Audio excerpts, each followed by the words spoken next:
seguimos haciendo estos viajes de teatro en la virtualidad, viajes de teatro federal. Y en esta ocasión nos toca ir hasta Mendoza. Y ahí en Mendoza nos está esperando Verónica Manzone, que es actriz, directora, docente de la Universidad Nacional de Cuyo e investigadora en artes escénicas. Así que, estimada Verónica, ¿cómo estás? Te doy la bienvenida a Restos de Hornos. Muchas gracias, Juan. Muchas gracias. Muy contenta de estar acá. Un placer que podamos compartir este rato hablando de esto que nos apasiona, de diferentes lugares, por supuesto. Así que, Verónica, me gustaría que me cuentes justamente cómo empezaron en vos esas ganas de teatro, esas ganas de meterte en este mundo y no solamente meterte y disfrutarlo como actriz y directora, sino también ya asumir este rol de la investigadora. Bueno, en realidad, las ganas de ser actriz me toca remontar mucho tiempo atrás porque tiene que ver con mi infancia. Justo ayer estaba dando un taller y me acordaba de los juegos de niñas, ¿no?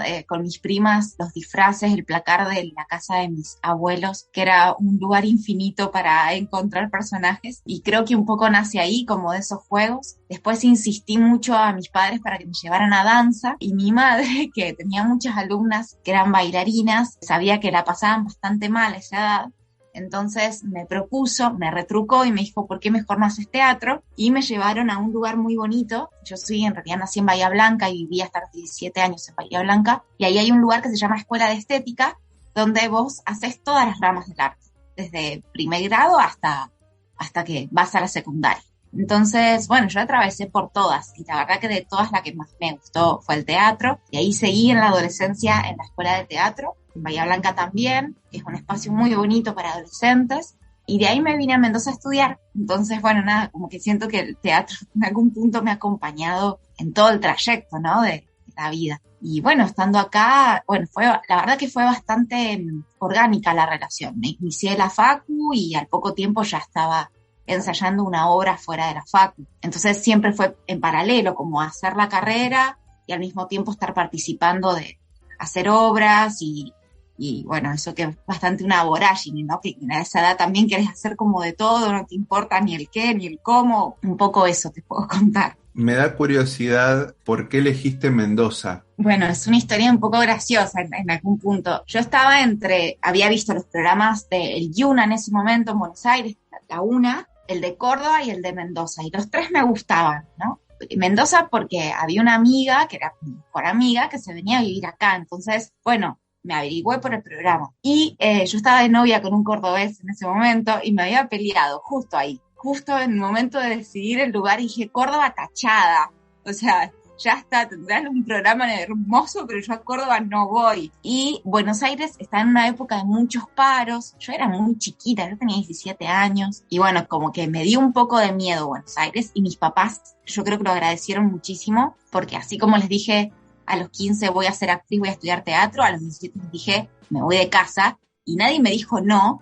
Pero la verdad es que mi madre después en su cuarto sola lloraba de miedo porque, bueno, me estaba yendo sola y muchos kilómetros nos separaban. Entonces, yo creo que no me haya ido a Buenos Aires fue para ellos una tranquilidad. Y la verdad es que en Mendoza estuvo muy bien, digamos. Tuve un profe de la escuela de teatro que me dijo que conocía a varios profes de la facu de Mendoza y que estaba muy bien. Así que yo fui medio con los ojos cerrados, que pase lo que pase, y me he sentido como en casa desde el día en que llegué, así que no puedo quejarme de estar acá para nada. Bueno, veo ahí como esos van los pequeños como ajustes, ¿no? Por ejemplo, esto de que tu mamá te diga, no, pero en vez de danza, ¿por qué no haces teatro? Hay como un direccionamiento ahí ya que después se forma parte de tu vida, ¿no? La dirección en esto, que ahora me gustaría ir un poco ahí, como primero que, no sé si la tenés presente así, la primera obra así formal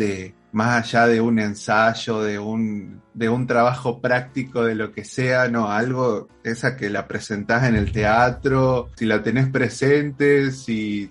Claro que sí. En realidad hubo varias obras antes, en la escuela de teatro hicimos muchas obras y de ahí salieron cosas. Éramos adolescentes, pero tenían un formato profesional, porque la escuela de teatro tenía un formato muy profesional. Pero la verdad es que la primera obra que considero así, con esas características que decís, justamente no fue en un teatro, fue en un espacio no convencional, en la ex estación de trenes de acá de Mendoza. Y para mí fue una obra que que me modificó en muchos sentidos. Primero porque era un grupo muy grande de actores y actrices, y porque era un espacio no convencional, y porque fue un trabajo de muchísima investigación, de estar mucho en el lugar, muchos ensayos ahí al rayo del sol o muriéndonos de frío en pleno invierno. Y después lo que quedó, que era una obra que hablaba sobre la estación de trenes y sobre el aspecto histórico de ese lugar y sobre lo que pasó en Argentina con los trenes cuando cerraron, nos pasaron cosas maravillosas con el público. O sea, el público entraba a la estación que estaba cerrada y abandonada después de muchos años, y en una función me acuerdo que me mató, porque al final de la obra yo cantaba, atravesaba así por los espectadores y cantaba una canción y ahí terminaba la obra. Venían todos los demás actores, cantábamos y se terminaba, ¿no? Y cuando la gente se va yendo, se queda un viejito y se queda, y digo, qué raro, como estará esperando a alguien. Y se nos acerca y nos dice que él había sido el que había cerrado por última vez la estación, era el encargado. Y nos partió, imagínate, empezamos a hacer preguntas, él lloraba, nos agradecía porque no había vuelto a entrar a la estación de la tristeza que le provocaba, ¿no? Así que bueno, es la primera obra que puedo recordar así como no es que haya sido la más importante, pero tiene algo ahí del trabajo colectivo que creo que tiene mucho que ver con Mendoza, con esta herencia de la creación colectiva, que por eso me parece que me vino al recuerdo ahí cuando me preguntaste. Qué magia que es el teatro, realmente. Gracias por compartirnos esa anécdota. Bueno, me gustaría ir ahora sí al trabajo que te lleva del paso de actriz a directora y después como investigadora, si fue así por sugerencia, si lo viste vos sola, fue algún colega, alguna colega, en ese momento docente seguramente, ahora colegas que te hayan dicho, che, mirá, a vos que te gusta esto, ¿por qué no vas por acá? ¿Cómo fue eso? Empieza primero la parte del trabajo de investigación y después la de directora. Ahora que lo pienso, es un poco raro, capaz que tendría que haber empezado al revés, digo, porque me parece que me costó más asumirme como directora que asumirme como investigadora, y esto habla mucho del contexto en el que estamos y del patriarcado, fundamentalmente. En el caso de la dirección, nadie nunca me dijo, che, dirigí. Jamás. Sí, hice muchos trabajos de asistente de dirección, entonces creo que había algo también como ya explícito en que me interesaba esa parte del teatro, pero nunca nadie me dijo, che, ¿tenés algo para dirigir? No. En cambio, con la investigación sí. Bueno, en la misma facu tuve muchos profes que me daban libros por demás, digamos, ¿no? Como que me decían, che, a vos que te interesa leer, mirá, leete tal cosa, salió tal libro de tal otra, ¿no? Como siempre había ahí como mucho intercambio desde el lugar más teórico, si se quiere, que me cuesta separarlo entre teoría y práctica porque siento que al menos en mi caso se han dado a la par. Y sí, la persona que me dijo, ¿por qué no haces un doctorado? No, pero déjate hinchar, hace un doctorado, fue el Cipriano Arguello Pitt de Córdoba. Cuando vino acá a dirigir una obra, yo hice la asistencia de dirección y yo estaba en plena crisis existencial, me había recibido de la facu y no sabía qué hacer de la vida, y yo lo veía al Pipi dirigir y que él dirigía contando cuestiones teóricas y yo decía, yo quiero asumir eso alguna vez, ¿no? Como ese lugar de estar mirando la escena desde un lugar que la piensa al mismo tiempo, ¿no? Bueno, y nada, hablando con él, me dijo como que él consideraba que yo tenía todo para presentarme a un doctorado, que lo pensara. Bueno, nada, me prestó unos libros y me presentó a Mauricio Tosi, que es investigador teatral, y Mauricio directamente me dijo, bueno, presentate a CONICET. O sea, estábamos en mayo, tuvimos la reunión en mayo y la presentación era en junio. O sea, yo en un mes creé un proyecto, o sea, era una locura. Yo le decía a Mauricio, pero yo no voy a llegar, ¿a vos te parece que me van a aceptar a mí? ¿Que quién soy yo? Bueno, nada, un montón de miedos también por ignorancia, porque acá en Mendoza no hay, en la facu de teatro no había nadie que haya hecho ese proyecto y ese trayecto. Entonces nadie sabía muy bien qué decirte, porque bueno, obviamente no era algo normal y no se hacía. Entonces bueno, como que me tiré a la pileta y ahí entré a CONICET y empezó todo un proceso que para mí era bastante extraño, porque nunca antes había estado en ese nivel de teorización y de trabajo con la teoría. Y al mismo tiempo yo creo que me empoderó para dirigir. Empecé a ver cosas que me interesaban, primero desde la lectura y después en la lectura. Siento como que el leer me hizo verme en algún punto. No sé cómo explicar esto, como iba estudiando y iba diciendo, yo esto lo hice en tal obra. Esto acá me hace entender esto que no entendía cuando estaba en tal proceso, que estaba, esto puede ir por acá. Me empezó a ordenar y en algún punto siento que ese ordenamiento, más de un plano mental y de la investigación, de empezar a ponerle palabra, me hizo decir, che, me encantaría llevar estos procedimientos a una obra. Entonces invité a una amiga a que me ayude a dirigir porque sola no lo iba a hacer. Y empezamos Inventario, que en realidad no es Inventario de un jardín que arde, que fue la obra que dirigí. Ahora estoy con 2 procesos nuevos, pero esa es la obra que hasta hace poco estuvo en cartel y estuvo mucho tiempo en cartel porque la verdad es que el público la quiso mucho, le dio mucho amor a esa obra y nos hizo estar mucho tiempo también ahí disfrutando de eso. Y ahí empezamos, sin nada. Lo único que sabíamos era una premisa que era, vamos a trabajar con mujeres. Y eso era lo único que sabíamos. Y ahí empezó un proceso, la verdad, que maravilloso. Y los proyectos nuevos, lo que se pueda contar, lo que tengas ganas, digamos, porque por ahí capaz que por cábala o por lo que sea lo vas guardando, lo que vos quieras contar. No, cero cábala. La verdad que me encantaría contarte algo, pero no tengo idea, porque así como te digo que Inventario salió de una premisa y no sabíamos nada, estamos igual. Son 2 procesos colaborativos de dramaturgia de la escena, entonces hay todo un trabajo de dramaturgia de las actrices y un trabajo de dramaturgia mía como directora, y todavía no te podría decir muy bien cuál es el universo de cada una. Sí te puedo decir que en ambas está muy atravesado, al igual que en Inventario, por este trabajo singular de quienes actúan, en este caso actrices, de su vida, de sus documentos de vida, ¿no? Como hay algo ahí que se atraviesa entre lo real y lo ficcional, no se sabe por dónde empezamos, si empezó la ficción o empezó lo real, pero siempre se terminan mezclando. Ni siquiera te digo que lo hacemos como procedimiento. En Inventario sucedió así, un ensayo, habíamos frenado el ensayo porque estábamos hablando de unas noticias del momento en relación a los femicidios, y estábamos discutiendo sobre eso, discutiendo sobre cuestiones de militancia feminista que ni siquiera lo éramos, ni siquiera estábamos participando activamente de eso, más allá de la posición en la vida, y con Agustina dijimos, che, tenemos que hablar de esto, porque la verdad es que trajimos una consigna que era sobre el relato propio y de pronto estamos hablando de esta noticia que nos está atravesando por todos los niveles posibles, ¿no? Entonces, en algún punto dejamos que se mezcle, ¿no? Y ahí estamos, en esa, que a veces se pone un poquito compleja, porque cuando trabajamos con la vida personal, bueno, nos metemos en unos lugares que a veces estamos remando la dulce de leche. Pero bueno, en los 2 grupos, son grupos que también están muy atravesados por la amistad, somos amigas de hace años, entonces también hay algo de eso que yo siento que nos sostiene a la hora de trabajar con estos procedimientos que pueden ser, la verdad, que muy complejos, ¿no? Para no terminar haciendo terapia, porque no es la idea, sino esta frase que ya ni siquiera me acuerdo de quién es, pero esto de volver, de hacer del trauma una trama, ¿no? Ese trabajo de hacer de lo propio, bueno, que cuente algo más, no solamente lo anecdotario de mi vida. Me hablaste al principio, y lo relaciono un poco con lo que vas contando, que estos procesos son procesos colectivos. Lo van haciendo por ahora por separado, pero al fin y al cabo es colectivo. Y me hablabas de que hay una herencia del teatro mendocino que es de esa manera. Entonces, bueno, aprovecho para preguntarte, y después, por supuesto, vamos a ir a la parte más actual, pero me gustaría que me cuentes cómo fueron esos inicios del teatro de Mendoza. Bueno, el teatro en Mendoza desde los inicios siempre fue muy vocacional. O sea, hubo muchos años de teatro filodramático. Después hay ciertas compañías que quieren profesionalizarse y arman estatutos, y ahí se arman los primeros teatros independientes, ¿no? Esto estamos hablando casi 1940, para que ubiques en fecha.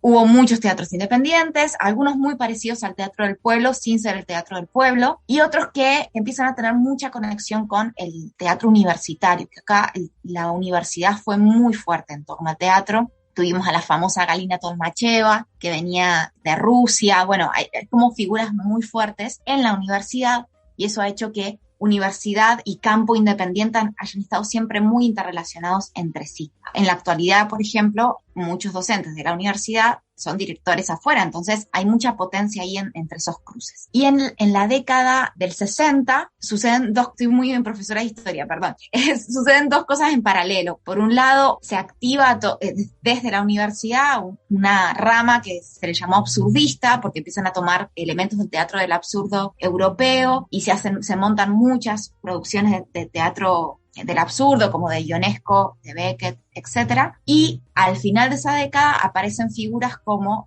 la de Ernesto Flaco Suárez, y también con su grupo El Arlequín y el grupo La Pulga, que empiezan a tener experiencias colectivas de trabajo. sin estar en contacto con Buenaventura y con todo el proceso de Colombia. Acá se empieza a poner en jaque la figura de la autoría y a poner en jaque la figura de la dirección también, es decir, no dirige una sola persona. En todo caso, el flaco decía, bueno, yo dirijo no porque sea bueno en esto, sino porque nadie más lo quiere hacer, entonces me tocó a mí, pero la verdad que yo nunca me imaginé que iba a estar dirigiendo esta cantidad de personas, y sí van a desechar la figura del autor. La obra se hace entre todos, entre todas, ¿no? Entonces, esta idea que nace ahí medio incipiente en la década del 70, la década del 60 y 70, se va a ver interrumpida por la dictadura militar, porque la mayoría de los teatristas o se exilian, o desaparecen, o los matan. Y eso realmente fue un corte muy tremendo. Flaco Suárez, que te nombré como uno de las grandes figuras de la creación colectiva, se va a vivir a Ecuador y ahí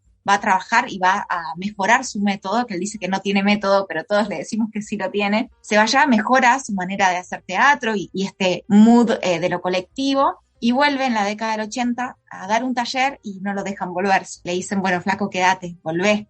Y acá crea el Teatro del Taller y ahí se queda, ¿no?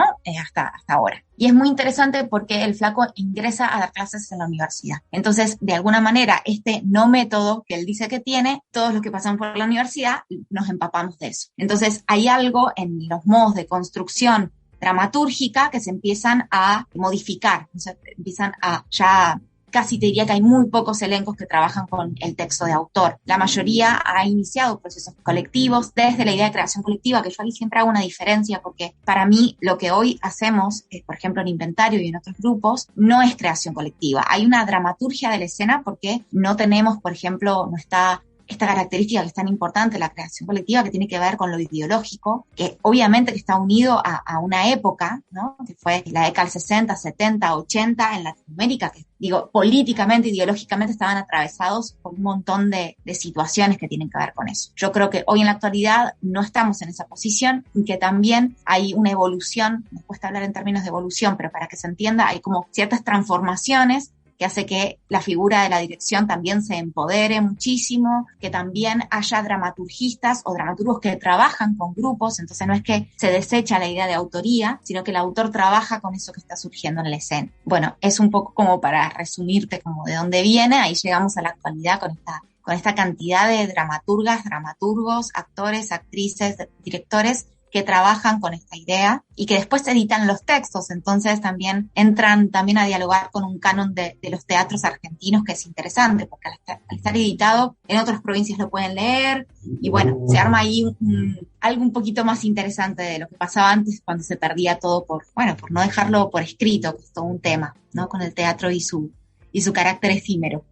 Una de estas cuestiones tan importantes que acabas de nombrar es esto del registro. El famoso registro de todas estas cosas que ha pasado, creo, en varias provincias, que se han perdido, quedan como fotos sepia ahí medio raras en el tiempo de alguien que se acuerda de cierta actriz, de cierto actor que hizo tal y tal cosa, pero no más que eso, y queda como un recorte, casi un epígrafe de esa misma foto sepia, ¿no? Así que qué importante el registro de todas estas cosas. Quería preguntarte, vos hablaste recién de toda la lucha también feminista, de todos los nuevos cuestionamientos de la militancia misma. Me gustaría saber de qué se habla ahora en Mendoza en el teatro. Bueno, yo siento que entre el 2016 y el 2000, antes de la pandemia, esos años fueron años de muchísimos cambios, de empezar a hablar del tema en cuanto a los feminismos, también de muchas asumirnos feministas, ¿no? Que antes nos daba, a mí, por ejemplo, me daba pudor la palabra, ¿no? Que enojaba a mucha gente usarla. Entonces, asumirnos en ese lugar, decir, che, pero yo tengo ideas feministas, yo quiero ese mundo del que habla el feminismo, ¿no? Y empezar a hablar entre nosotras, creo que eso fue fundamental. Dejar de estar por separado, o dejar de hablar de estas cosas con varones, ¿no? A mí me pasaba que en general me relacionaba mucho con amigos, que no está mal y que los sigo teniendo, pero empecé a armarme grupo de mujeres fuertes, ¿no? Para poder autoobservarnos, ¿no? Y empezar a que ese proceso de construcción, que no solamente es para los chabones, sino también para nosotras, bueno, que sea acompañado. Para mí, Inventario de un jardín que arde fue ese primer grupo feminista que me hizo ver miles de cosas y fundamentalmente me permitió que mi primer trabajo de dirección intentar hacer un trabajo no patriarcal.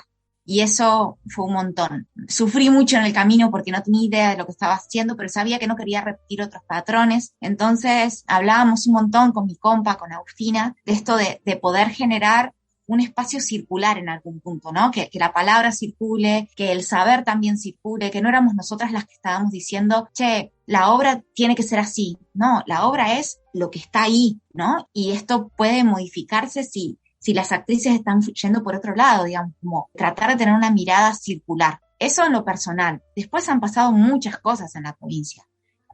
Los scratches fueron realmente muchos. Quizás tenemos ciertas dudas con respecto a los scratches, pero la verdad es que movieron el avispero. O sea, si yo te tengo que ser sincera, y hicieron que las cosas se movieran del lugar. No digo que esto esté ni bien ni mal, digo que la cosa estaba estancada y que había muchas personas que nos sentíamos incómodas con ese proceso tal como estaba, y que estas pibas que se animaron a hacerlo y las que denunciaron, toda mi admiración por ellas, hicieron que, bueno, la cosa ya no puede ir por el mismo lugar. A ver, ahora qué hacemos. Yo creo que ahora estamos en esa post-etapa donde hay cosas que quedaron abiertas y que aún no se resuelven, otras que no sabemos qué hacer con eso, y otras que, bueno, me parece que dieron un giro, ¿no? Como es un poquito de todo. Las que dieron un giro me parece que al campo teatral le viene muy bien, porque son un montón de mujeres que se han animado a escribir, y disidencias, un montón de disidencias, estando ahí en la escena, actuando, escribiendo o dirigiendo, y eso es maravilloso, ganando premios. Entonces digo, como que ahí hay un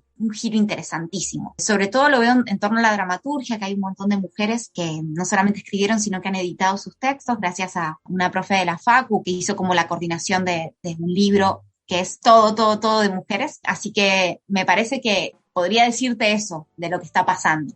Ahora, ¿de qué se está hablando? No tengo idea, porque siento que Mendoza es bastante heterogénea, ¿no? Como estuve ahora en el Festival de Estrenos, que es un festival que se hace siempre en el otoño mendocino, y la verdad que era completamente heterodoxo lo que vi. No hay algo que las reúna en una sola categoría, hay de todo. Hay humor, hay obras sumamente dramáticas, hay realismo, hay obras que tienen elementos absurdistas. Digo, no sé, como no podría decir de qué se está hablando. Sí creo que las obras que se escriben desde acá, es decir, que tienen dramaturgia local, tienen muchos elementos de Mendoza, ¿no? Como hay algo ahí de discutir sobre lo que nos pasa viviendo acá. Por ejemplo, una obra de Diego Nogara, que ganó uno de los festivales, el Festival Provincial, se llama Mandato Cumplido, y es una gran comedia acerca de la vendimia, que es como la marca cultural mendocina, y es la obra te matás de la risa, y realmente es una revisión y una crítica muy grande a ese suceso, que más que turístico y cultural, yo diría que es comercial, en el punto de que es la gran mercancía que tiene la provincia, y bueno, pasan muchas cosas alrededor de la vendimia acá, y tener una obra que está ganando un premio, que se va a ir de gira, y que está hablando de eso, me parece maravilloso, ¿no? Como, bueno, abrir esto que está pasando acá en lo chiquito de la provincia. Estimada Verónica Manzone, te quiero agradecer este rato que hemos charlado sobre, bueno, un poco de tu trayectoria, del teatro histórico de Mendoza ahí en modo profe, lo cual estuvo genial porque es todo más claro todavía, y también la actualidad de Mendoza. Así que, nuevamente, muchas gracias por este contacto. No, gracias a vos. Y será hasta alguna oportunidad que tal vez nos encontremos acá en la ciudad de Córdoba, quién sabe. Genial, yo voy muy seguido a Córdoba, así que probablemente suceda. Bueno, te agradezco un montón, me encanta poder estar hablando de teatro de Mendoza en algún punto en la provincia de Córdoba, aunque no estemos en el mismo lugar. Así que nada, te agradezco muchísimo la invitación.